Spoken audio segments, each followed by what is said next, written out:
Hello, Aquarius, Sun, Moon, and Rising. Welcome to June.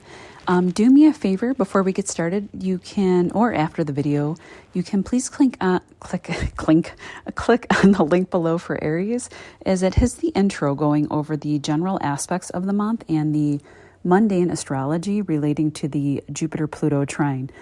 For whatever reason, my intro video became unviewable after my first few videos, so I had to just carry on with audio and some pictures I had to throw in here. I will also have a written overview in the description box below. You just click that like more button that you'll see below the screen or below the pictures of the video, if you want to just read instead. I swear it's as if I'm in the dead heat of a Mercury retrograde, but he's not. He's moving forward. Everything is moving forward this month. So let's move on to that. This past year, Jupiter and Taurus for you, especially with Uranus, is your modern day ruler. He's been here as well. Has been your fourth house of home, family, real estate, mother figures, motherhood, ancestry, our ancestral roots. The fourth house is kind of the base of our chart. You could have purchased, or even as we speak, maybe thinking about a new house or buying one. It would be in a bigger home, a more expansive home. It could be abundant in a beautiful, lush area. Or maybe you were able to purchase a piece of land in an area as described that you can develop into something even more beautiful. You may have welcomed new members to your family with Jupiter expanding. Renovations could have happened here as well, expanding your home domicile. If you rent, you could have moved to a new area that has lots of trees and parks nearby and such. You could have started an abundant little garden that will grow and gift you food resources for many years, as Taurus rules resources and tangible things and food and wine and land and real estate, as well as earthy, beautiful green spaces. Some of these things could have come in surprising ways or suddenly, since Uranus is still in Taurus and will be for another year or so. Sudden issues could have come up in the family to be healed. The fourth house is the house of ancestral roots, like I mentioned before. If you didn't see anything just yet, be patient, as these conjunctions that just happened in May are kicking off brand new cycles that are yet to completely unfold. Jupiter has now moved into Gemini, where he'll be until June 9th, 2025. And I think this transit is going to be fantastic for you.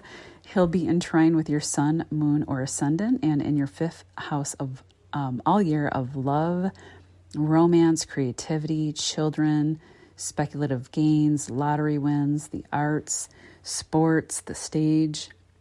It's a house that's naturally ruled by Leo, and Leo loves the stage. I'm so excited. I really am. I'm an Aquarius rising as well. New love could truly come in for you this year, maybe even more than one person, since Gemini is a sign of twins. And it could happen via the internet, social apps, dating apps, Facebook. You get the idea, because Gemini rules social media and communication apps. If you're married, this could just be a rejuvenation of the love that you already have. You could have children this year, and possibly more than one, since Pluto will be trining Jupiter here, causing big transformations. And Mercury is also in the mix, and this kicks off a new once-in-a-lifetime cycle for you. The changes here will be big, they'll be transformational, and they'll be profound. Neptune is in Pisces at the anaretic 29th degree. It's also a karmic degree, meaning a completion in a profound way. And he'll be making a sextile to this aspect, which is a beautiful, easy flow. Pisces is the 12th house of faraway places, distant lands, overseas travel, dreams, the dream world, fantasy, the deep subconscious mind, self-undoing behaviors, hospitals, charities. Pluto will be entering your first house of self fully by November, and he's retrograding now, heading back into the 12th, just to make sure that you completed the transformations in that realm in the before-mentioned areas. With this trine from the first house of you to your fifth, Jupiter will also be trining the 9th house of Libra, causing or creating a grand trine here, which rules partnerships, legal contracts, publishing, higher mind, higher education, religion, spirituality, and distant travel. This could look like a profound creative project you're wrapping up in the 12th house. The 12th can be an extremely creative, divine, deep house where creativity can come from divine places. Maybe you're getting ready to push it out into the world and the ideas have been kind of percolating below the surface. Using that 5th house of creativity and Jupiter there, also to the public, that can then be published or launched, securing 9th house legal contracts. This trine could be kicking off powerful changes in relationship to everything about you and your first house, the way you're seen in the world, who you're partnered with, the money that you make. Pluto digs deep and can change and transform everything from below the ground and up. If you had a bad habit now, he will give you superpowers to kick it once and for all. Again, changing everything about you on an energetic level. The desire to live in a deep and powerful way, to live more authentically than you have ever lived before.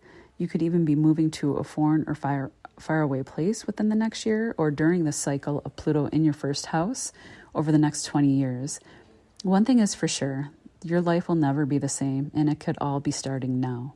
If you've had downloads, especially with Pluto having been in your deep subconscious mind, you can bring those ideas or insights out and start sharing them with the world in a creative kind of 5th house way.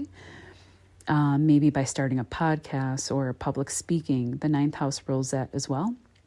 Or maybe a profound spiritual book is developing, especially since you've had Chiron and the North Node and Aries in your 3rd house, sparking healing around speaking, writing, your mind, the way that you think. The Libra South Node has been in the 9th house and it trines you. I don't see the South Node as a blocking influence. It's a more subtle kind of energy of letting things go or just letting them happen naturally. It can bring more interest in the development of the immediate mental realm, which is ruled by the 3rd house, writing and speaking, communication projects that will then be later published in the 9th. On June 6th, the new moon in Gemini at 16 degrees will conjunct Venus and the Sun, again in your 5th house. Oh, wow, there's going to be a Gemini stellium here until June 17th, and this is huge. This could literally mean new love, news about money, news about love. Venus rules money. Maybe new creative ideas come up around this date, the arts, music. Write them down. They could be big. Saturn and Pisces in your 2nd will square this new moon. It's just a little bit crunchy. Saturn isn't unhappy in Pisces. It could just mean you get really excited about like a new love or money-making ideas. And Saturn kind of brings in the realism a little bit, you know. It's like you get a great idea for a book or a dating app, especially with Venus and the Sun here. And Saturn comes in and says, you know, hey, slow down. You have to think these steps through. Or, oh, hey, have you thought about that? You know, Saturn is your ancient ruler. So these changes or solutions will probably be initiated by you. On June 11th, Pluto in your 1st will square Mars and Taurus in your 4th.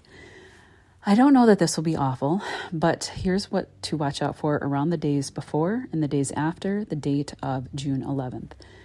Could be arguments in the home, with family, with a partner, about the home and family. You're the one holding the power with Pluto here, so be careful with your anger and, of course, especially with children. Take a breather, go outside, do something Taurian to burn off that Martian energy. Mars is not happy in Taurus. Taurus is a Venus sign. So cooking, gardening, go exhaust yourself. Go plant like a fruit tree or something in the backyard. I don't know. Have a fire with the debilitated Mars, because Mars doesn't like being in Taurus. He's happy is the most in Aries, fire sign, or Scorpio. Like a bonfire, like maybe roast some marshmallows or something like that. So Mars has his outlet, is his fire outlet. But with the square here and, I don't know, Pluto in the 1st house, don't burn yourself. On second thought, maybe just go for a hike instead. Long walks through a beautiful park, a nice vigorous run. Burn yourself out, carefully, safely, maybe away from other people. Have fun with your children to burn off some of that tension that the square brings.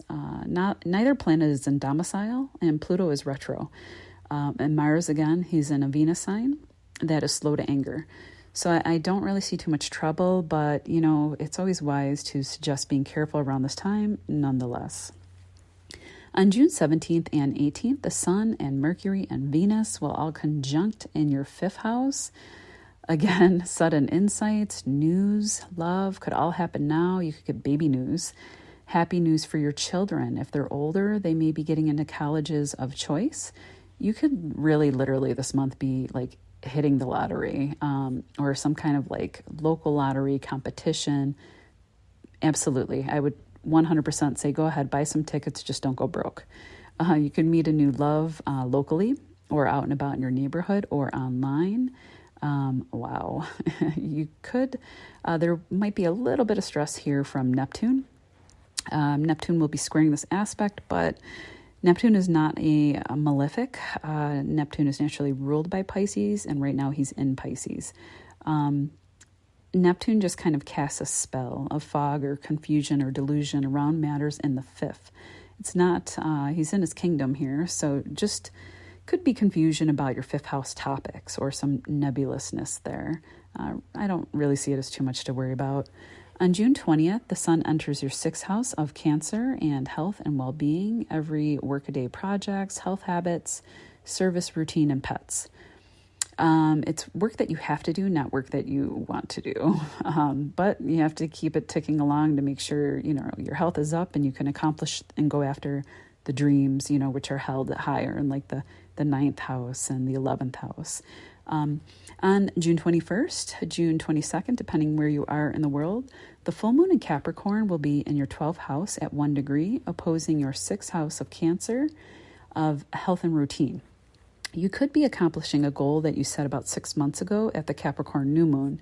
Could be a tangible, Capricorn is very tangible, goal of better health in the 6th. Could have been something with your father or father figure that came up. Capricorn rules the 10th house and father figures. Something could be finishing up there. Maybe there's also new routines around health or new routines around your father's health, well-being, or your pet's well-being, especially if your pet has had health issues. Oddly enough, I have a giant dog, and his health has taken a turn for the better, and 6 months ago we weren't really sure if he was going to be with us much longer. So there's been miraculous healing here, and the 12th house does hold miracles. But if your pet has had health issues, you could be balancing out what you have to do in everyday life in the 6th house to the completion, around these topics in the 12th. Maybe, you have to take your dog to a checkup, but, you have to call into work or something like that. You just might be overworking yourself in the 6th house and need rest at this time. Or maybe you were working really hard to complete a project in the 6th house, 12th house, or wrapping up a 12th house project and just needing rest. The 12th house is also a house of rest and retreat. On June 29th, Saturn starts to retrograde in Pisces in your 2nd house of self-worth, the face, throat, mouth, bank account, what you eat, land, property, real estate. Health can be here as well, and so can family, the family that you're born into. Saturn has been trying to get you to be more serious about the money that you make and not seeing it just kind of in a nebulous way flow out of that account, becoming more independent, less codependent, clearing up any confusion about money in your bank account. Property investments can be here too, luxury goods. He wants to make sure you have learned any and all lessons here before he moves forward again in a few months. You could be going back over money-making ideas as well that will prove profitable by the time he leaves in 2026, or might even start showing results over the next year or so. July, most of the energy other than Jupiter will move into your 6th house of health, having your focus go there. All right, Aquarius, see you next month.